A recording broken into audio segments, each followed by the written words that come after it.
Nanood ako guys ng ano, namimingwit oh.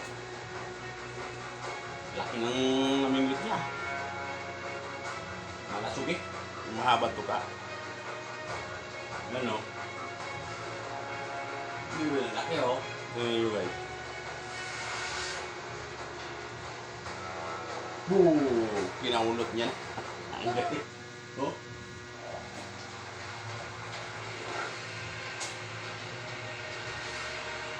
Ang laki. Kinaulot niya na.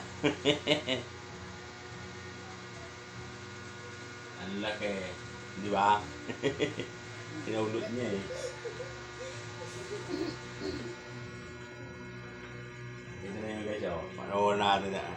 Malaki. Masarap na isda yan eh. Yung mga habang tuka. Dito oh. Malakas yan yung umano eh. Yung pag biningwit mo yun. Bumagang ko yan.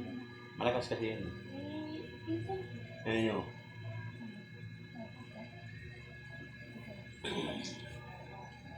Oh, yan ako. Namingwit na si Kuya. Ang galing mamingwit eh. Sarap yan. Ihabin mo. Sinigang. Sa yan mo sa kalamansi, sa bawan. Napakasarap mo. Ganyan. Yan, ano natin, forward natin. Matingnan mo ito. Forward natin. Kita mo yun? Para ano, makakita nyo. Ito. Forward natin ang ano. Ang isda eh. Nandiyan yan. Yan yan. Yan o. Yan o. Yan guys. Panoorin yan. Napakalaki. Yan o. Yan pinapanood ko eh. Nakikita nyo ba? Parang hindi nyo nakikita no? Yan o. Ito. Laki.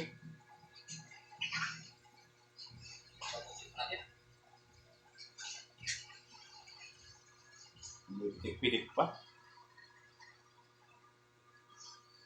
Yan mo pinapanood ko eh. Nahuli niya sa banda doon sa may West Philippines siya. Doon siya sa may West Philippines siya nangingisda eh. Doon siya na banda nangingisda kasi alam niyo guys, sa West Philippines eh, dami isda din guys. Ito lang. Kaya nga pinag-aagawan yan eh. Ng mga karatig bansa natin. Gaya ng Vietnam. May ano din yan. May kinikilim din yan. Ang Brunei, malapit din yan.